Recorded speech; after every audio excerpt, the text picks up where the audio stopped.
Nice to see you made it out. Glad to see I'm not the only one. What you drinking there? It's helping me freeze to death faster. You want some? Sure. The way I see it, looks like there's no way out of here anyway. And to think, we went to so many lengths just to get to this place. Having that whole slapstick comedy routine involving the stick of dynamite and the conveyor belt. All just so we could know the truth. Maybe we're not meant to know. But still, I can't help but wonder, what happens after 1982's The Thing? John Carpenter apparently had a handful of different takes over the years, but nothing ever came of it. I even heard a rumor once that he wanted to do a sequel 10 years later where Kurt Russell and Keith David were in it, but they had frostbite in the first movie to explain why they looked a little bit older. But never got made, and we're just left wondering. Maybe he should pitch that idea again, now that we have all that Marvel de-aging magic. Hell, did you see how good Kurt Russell looked in Guardians of the Galaxy Volume 2? It doesn't even have to be a movie at this point. I'd accept Kurt Russell and Keith David coming back to their roles in like a video game or an animated film or something. I just want to know what happens next. I mean, all I know is there was that weird trilogy of comics in the late 80s, and that's a lot to unpack there. Please. Indulge me. Well, let me tell you. The Thing from Another World trilogy is a mixed bag. I think the title was like that because they didn't want people opening this up expecting an orange rock monster clobbering people. First comic opens up with good ol' RJ cheatin' bitch McCready laying out in the snow when he's discovered by a whaling ship after the ending of the film. They revive him back to full health, and then he steals their chopper and escapes. Ungrateful bastard. He heads back to Home Sweet Home, Research Outpost 31, to find Childs and burn any leftover bodies. Turns out Childs is missing, and the fire from the base in the movie caught some attention from a plane, and a group of Navy SEALs were sent there to go see what happened. Then they see Max standing over a few dozen bodies with some matches in the ruins of the base while screaming maniacally about aliens or some shit. They were contaminated. They weren't human. They were duplicated by that thing in the generator shed. One of them got away. A man named Childs. You gotta help me find him and kill him. Check the Norwegian camp at Drowning Mod. They found a spacecraft, crashed in the ice. They dug it up. There was something inside it. Whatever they found in that ship can duplicate living organisms. It took over their camp, then it got over here. Cuff him!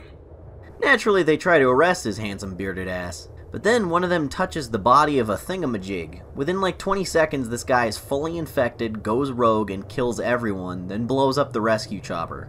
Mac and the leader of the SEALs, Commander Erskine, subdue it and then try to hike back to an Argentine outpost to help the survivors. But surprise surprise, he's infected at some point off-panel for plot convenience and goes on a rampage when they get to the camp. Mac also finds out Childs is alive and human, and was just chilling here explaining the alien shit over and over. There's a whole section here where they chase the thing into the snow and then fight it in a cave, but it's entirely pointless and just takes up pages that could be spent developing characters. So let's skip over that.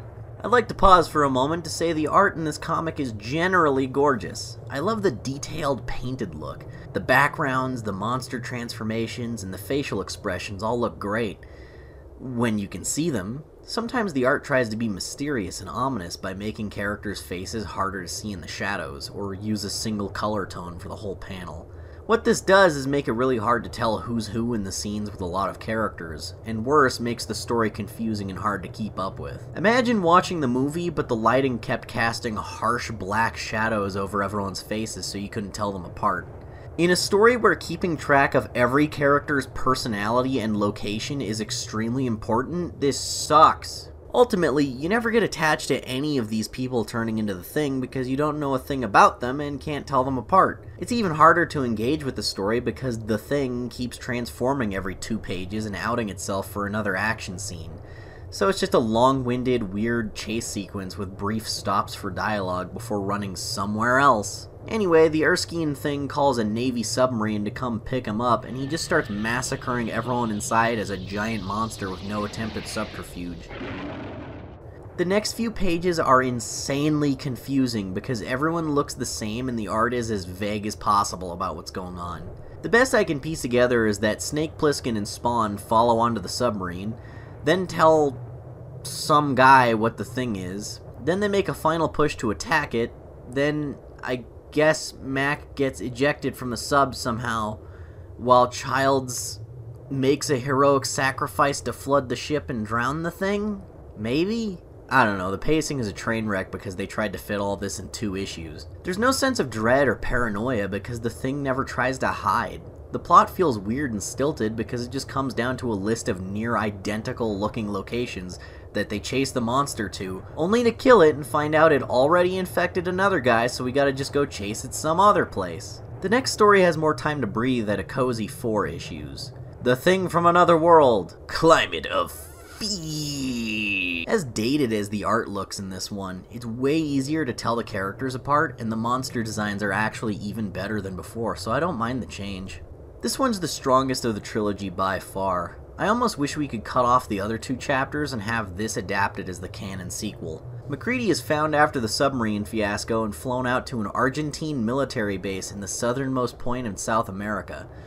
This little tippy tip right here called Tierra del Fuego, which means no more ice and snow.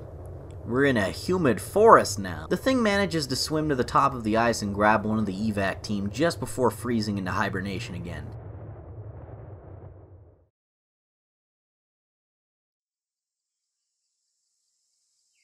It begins infecting more people around camp and causing chaos as per usual, even showing us a form that looks distinctly alien before pulling some cool-ass fatalities on these Argentine army guys with helicopter parts.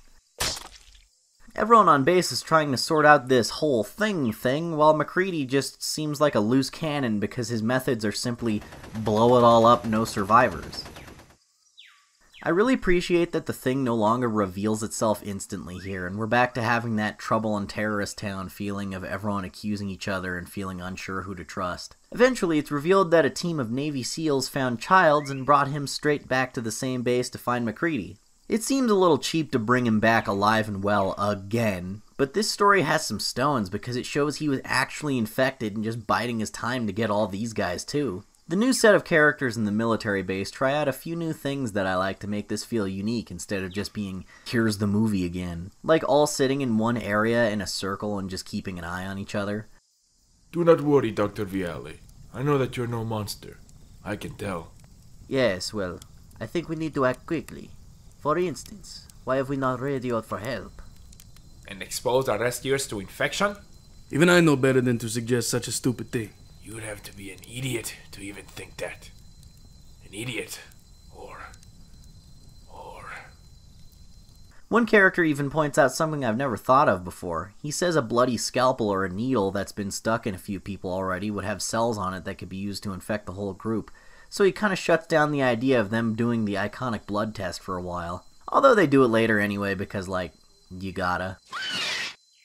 Then, the Thing cleverly uses the personality of a guy everyone in the camp hated to provoke them into shooting it dead, thinking he's just a guy who went nuts. Therefore, they bury the remains and give it a chance to just crawl back up later like a zombie out of the dirt, and keep infecting people now that it's not being watched. I love how this guy Agapito is infected from a creature grabbing his arm, but he cuts it off with a machete before it can assimilate his whole body, and he gets away Walking Dead style. I like that this one takes time to build new ideas and events around what the movie established, and subvert stuff we've seen before instead of just recreating it. The premise is a familiar scenario to the movie, but in a new environment with a new cast, having the usual whodunit style of story until eventually it changes all that. Turns out the Thing was just distracting them with minor attacks here and there until it could sneak its way into being the majority of characters instead of just 1 or 2 suspects. And while the monsters are toying with what few armed soldiers are left, The rest of them are pooling resources to build a ship to get back to a populated area and begin spreading globally. We never got to see what would happen when the Thing's numbers become overwhelming for the human characters, and it has more resources at its command. We've also never seen it so desperate to pull off its plan that it willingly sacrifices its own host bodies just to keep the humans at bay. The Thing runs off with weapons blazing in Childs' body to make itself a target, then uses another guy as a suicide bomber to wipe out a group of soldiers all at once. We even get to see a cool scene where the Thing would be able to fake the blood test to put suspicion on someone else. As Childs, the Thing makes sure to keep its hand in contact with the blood sample in the ashtray as it burned, forcing the cells in the blood to just stay still through the pain. If the blood sample fully separated from him, the cells would become a new organism in itself and lose the intelligence of the main body, so it would jump at the heat just like how we remember. Likewise, he also sticks his thumb in MacReady's blood sample for a bit to infect it and pin suspicion on him. After all the confusion and bodies have settled, Mac and the survivors blow up the alien's vessel. But with that many bodies infected, it's easy for the Thing to just Voltron itself together into a big Stranger Things monster. At this point, the US military just tries to napalm strike the camp because, like, look at this. So we've introduced new ideas, had some cool and memorable scenes, got some interesting new characters, upped the stakes and action from the original story, and ended on a really explosive note. If it were up to me, the story would just end here. This is perfect. You can't raise the scope any farther than this without it becoming silly. We just saw an airstrike on a kaiju.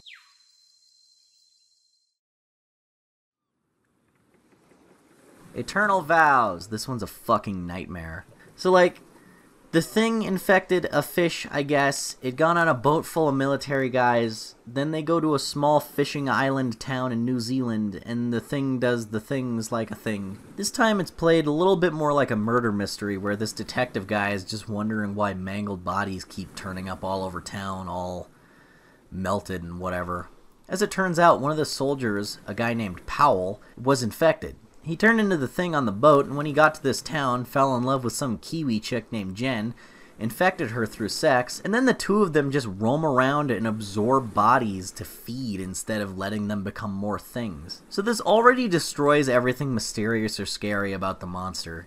Now every person infected is like their own individual monster guy. They retain their personality from before they were turned, and instead of just reproducing like a virus, the Thing only wants to eat people and stay in only two bodies instead of taking over the world. We have full-on conversations between two infected people, where Powell tells Jenny how the infection works, and then shows her stupid metaphorical flashbacks of how the Thing is a fish but also a guy but sometimes a fish guy. Powell? Yes, my darling? What's happening? I am sharing my life. Mine and all of those that I have been.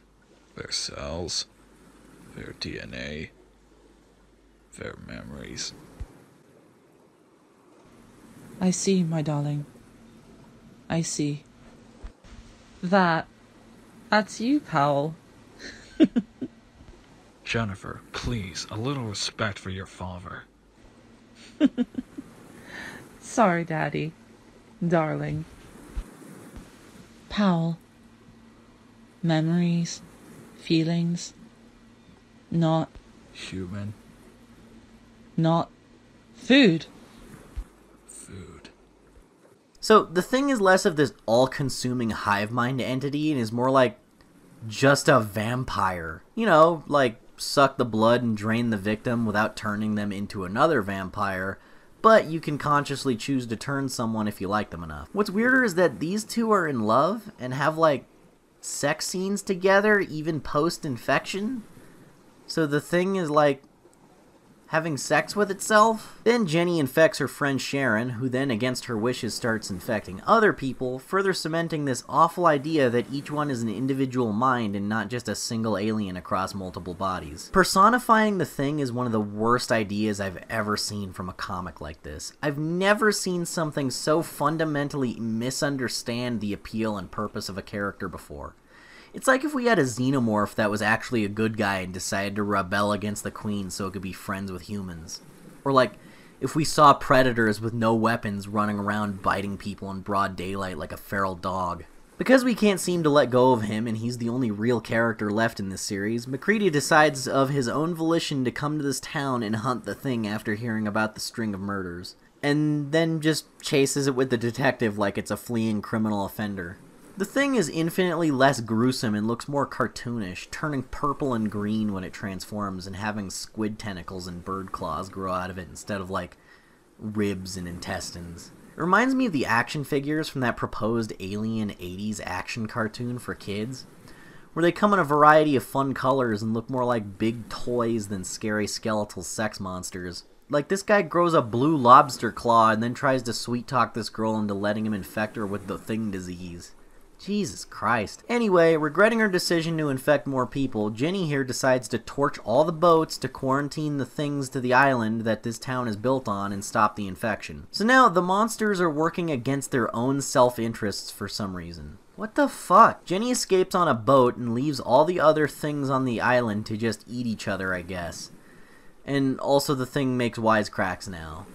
So the Thing somehow transforms a dead body into Jenny, then takes over the captain of the only escaping boat, as if it needs to ditch a body like the alien from The Hidden or something. Hey, how does this quarantining them to the island work too? Can't they just assimilate a fish and go swim off?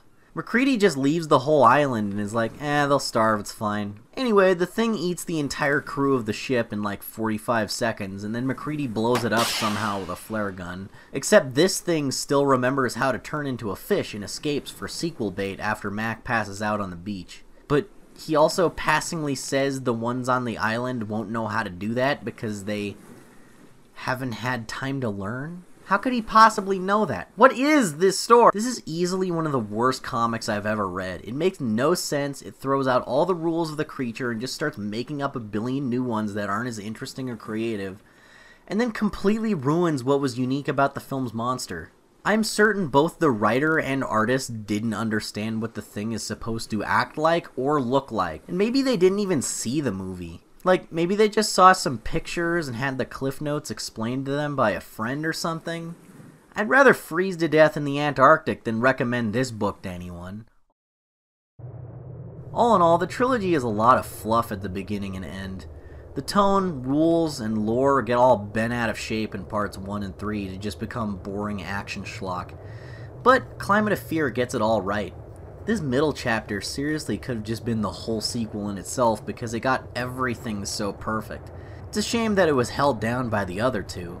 If some Hollywood executive idiot decides one day to make a proper sequel to The Thing, I'd hope they'd have the sense to just adapt this book here and leave it at that.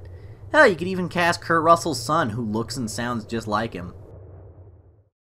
So I guess that's all there is. Just a handful of comics and only one of them is good.